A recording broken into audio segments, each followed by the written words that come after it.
for that. We're going to look at that Bible passage now from Psalm 14 we were mentioning.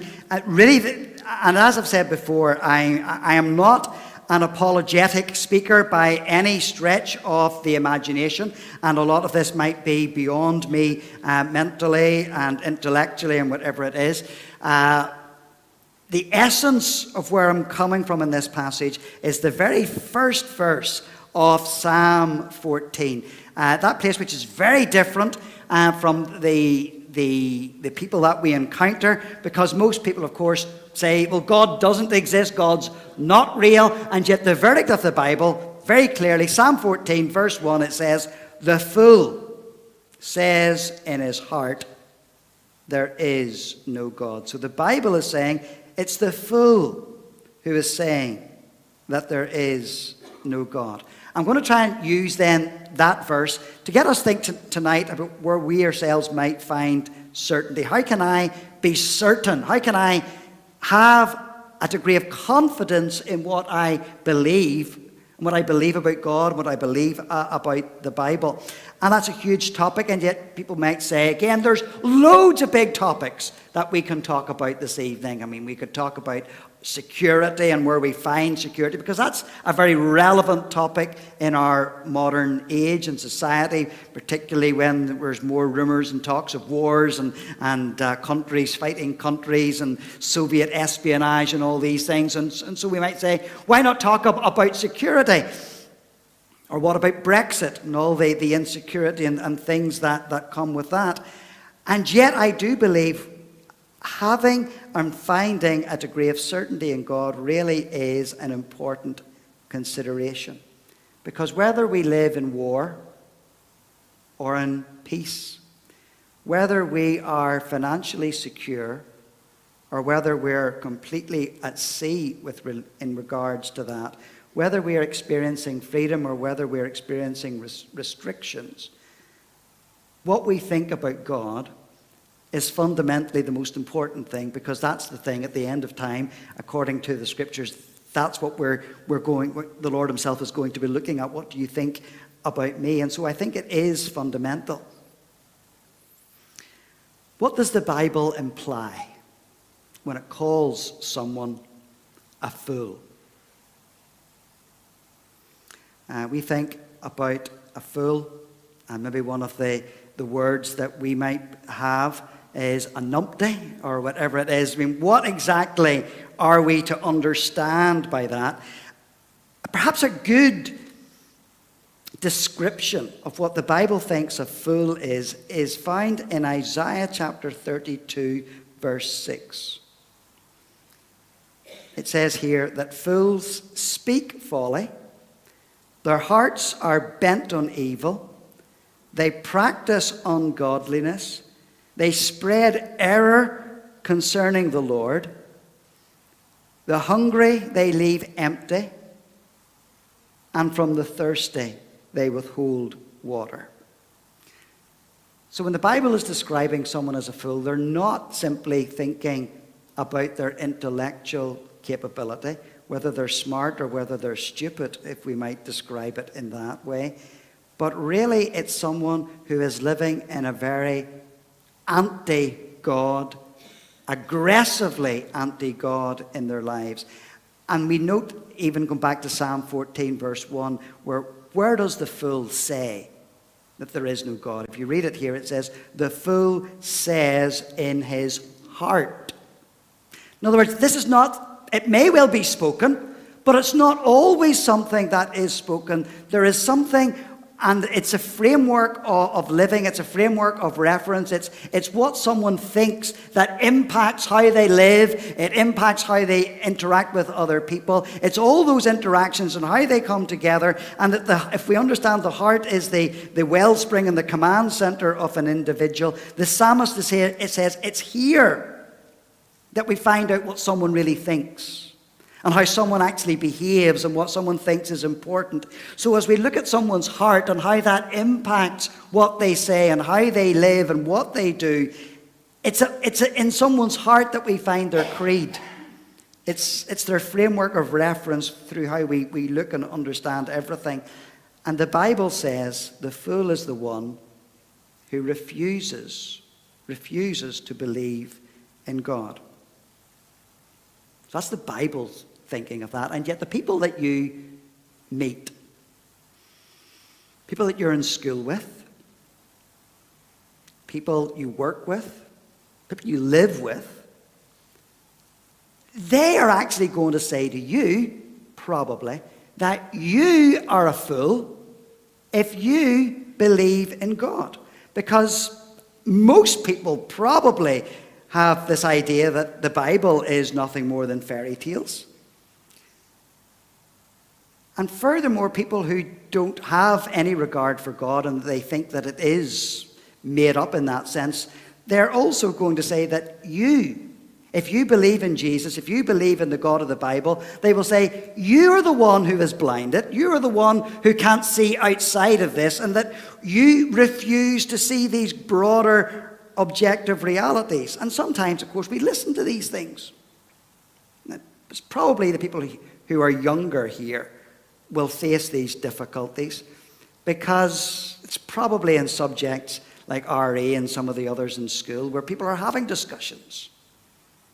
And they're throwing these questions out and you're interacting with one another. Or maybe it's if in school or in university you are organizing an evangelistic event and in fear and trepidation because you know that you want to go and ask one of your friends to come along to this. And you really want to do that, and you're sort of putting yourself out there, and you're waiting for how then these other people respond and react to this invitation. God?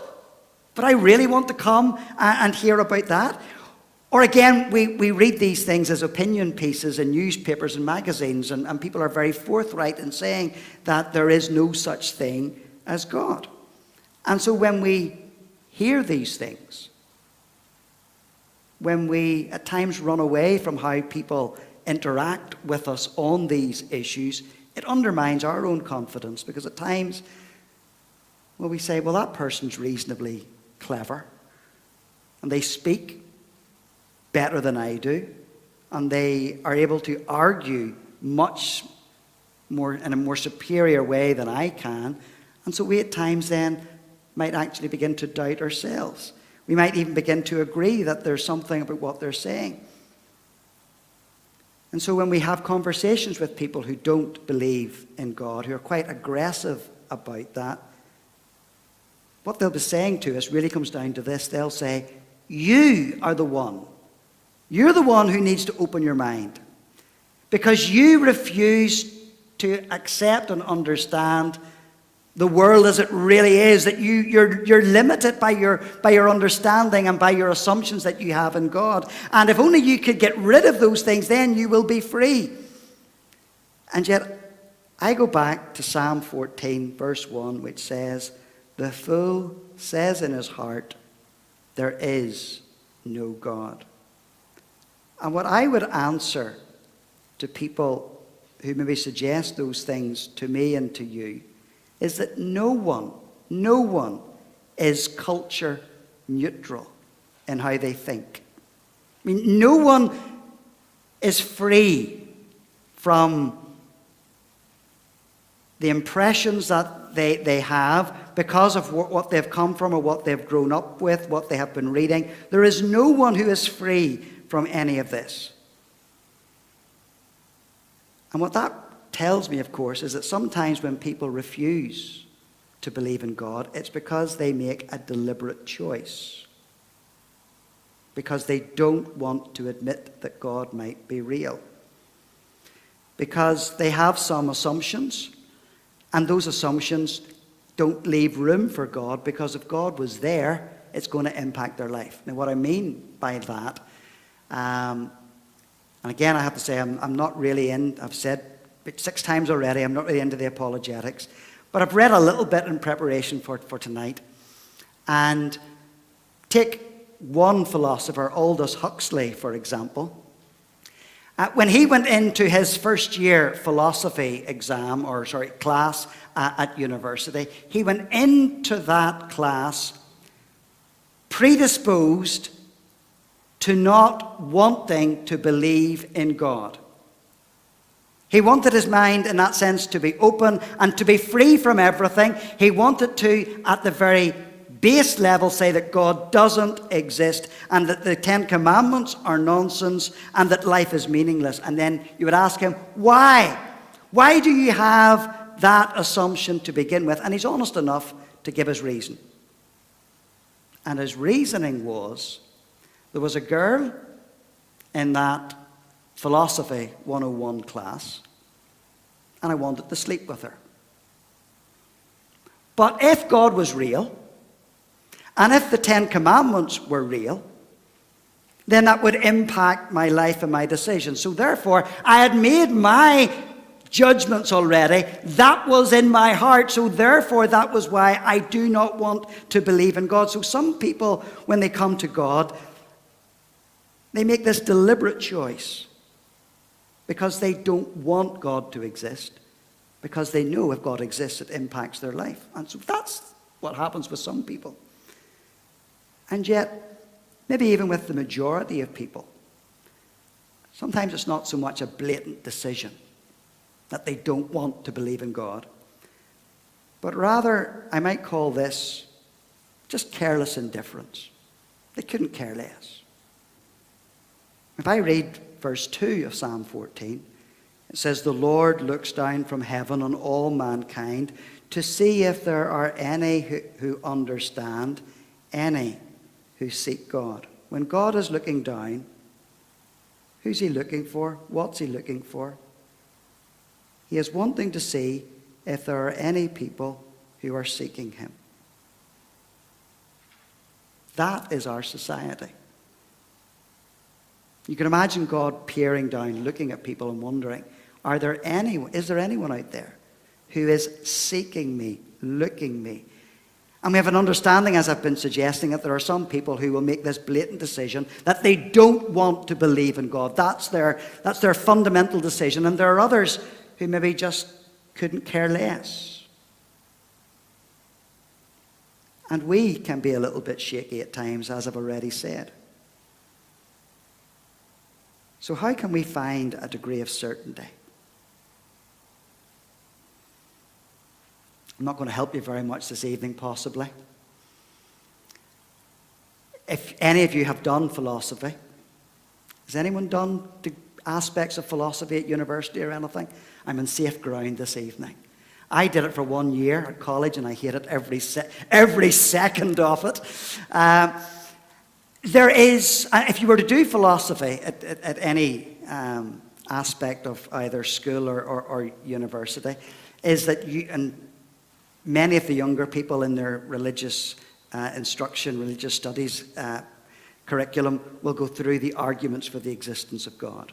And there are many, many, many arguments put forward that might suggest here is something that might help you to prove that God is real. Now, the problem with any of those arguments is that none of them are watertight. None of them are 100% there so that you can say that God is real. And that's why we've got this huge, big debate.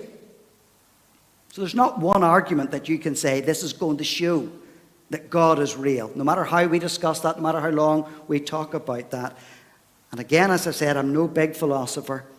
But there is one of those arguments that does particularly appeal to me. And it's from a philosopher called John Leslie, who imagines a man who has been condemned to death by firing squad. And he is to be killed by a firing squad of 50 men. And so he's lined up with the firing squad in front of him. The firing squad are all placed about 6 feet in front of him. The firing squad fire, and not one of the bullets hits the man. Now, you know it's possible for a gun to misfire. It's possible. You know it's possible even for an experienced marksman to miss his target. And if it's possible for one gun to misfire, it's possible for 50 guns to misfire. if it's possible for one trained marksman to miss his target, it is also hypothetically possible that 50 marksmen could miss their target. But if you were the commanding officer and you were watching what had happened, what conclusion would you come to? If 50 men standing in front of someone condemned to death and he's still living at the end of it, you would say, some of you guys have got together and you have decided that you're all going to miss. And yet, it's possible that they didn't. But reason, logic tells you that these guys are trying to hoodwink you. And in the same way, when we think about creation, and we think what God has made in this world, and the detail of creation that God has made, none of that, what we see, proves that there is a cosmic designer. None of it proves 100% that God is real and that God has done all of this. But when we see all the detail and we see all that's in place, surely the logic leads us to believe that there must be someone who has made all of this in a perfect way. And that appeals to me, that argument, even though I'm not a philosopher. And I'm glad that God has made me in such a way that I probably don't need a lot of these arguments to actually help me understand and believe in God. I'm thankful that God has not given me an overly inquisitive mind, and that God has also, I believe really firmly, that God has given me a gift of faith whereby I'm able to believe and to see what he has done. And I am genuinely and truly thankful for that. And yet as I look to the end of Psalm 14, verse 7, I see the thing that the psalmist longs that people might encounter and that people might experience. And here is an answer to certainty for many a troubled and a doubting individual. And what I read in Psalm 14, verse 7, it's an experience of salvation, an experience of the reality of God himself. And it is that makes a real difference to us when we're doubting, when we're wrestling with these things, when we're struggling with these things. So what the psalmist writes about here, oh, that salvation for Israel would come out of Zion when the Lord restores his people. And it's the gift of faith that enables us to see these things and to have a degree of certainty and belief and an understanding of what God has done that enables us to live with all the difficulties and even the doubts that we experience in life. There was a church historian, Kenneth Scott Latourette, and in his writings, he's dead now, but in his writings, he would have been trying to understand, trying to come to grips with the fact that the church in the first century was able to overcome all the obstacles that were in front of it and to radically impact their society. And even though the church was called to live in a way that was very different from the culture around them, and they had nothing going for them, he was wondering, how is it then that this weak, inferior church was able to overcome all of that? And he went through all the reasons why Christianity, it would seem that it couldn't win the day. After all, Christianity was a religion of the poor people. Christianity in its early days had no high backers. Christianity was the most persecuted out of all the religions in the Greco-Roman world, and yet Christianity triumphed. And this historian was asking the question, why could that happen? And at the end of his thinking and his reflections, what he comes up with is that there must have been some sense of power, and there must have been some sense of explosive understanding when people understood what Christianity was about, and that there was, in many ways, an unequaled release of energy in Christianity that enabled them to so change their world and their society. And he asks, what was that thing that changed early Christianity, that gave them the power to overturn everything? What was it that they could base their confidence and their certainty on? And he comes up and he says, it's an appreciation of the resurrection and an appreciation of the salvation that Jesus Christ has won for them. And that's the way it's always been. In what you read, or where you read in the Bible, in the New Testament particularly.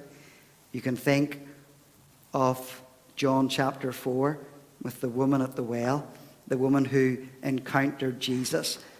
And after speaking with Jesus, she immediately runs away. She runs into the town. The town, and that was the place where previously she was shunned and she wasn't welcomed and she would have hidden from everybody else. That's why she was out at the well at the worst time of the day, because she didn't want to see other people. But now, having encountered Jesus and met Jesus and understood what Jesus had done, an appreciation of his salvation and the reality of Jesus, means that this woman is so changed that she runs back into the town and she is able to say to all the people she meets, come, see the person who told me everything I ever was.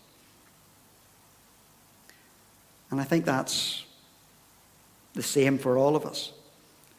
And if we want to have a degree of certainty, and we all will have our doubts, and there'll be days when we will wake up and we will wonder, is this real? Is this true?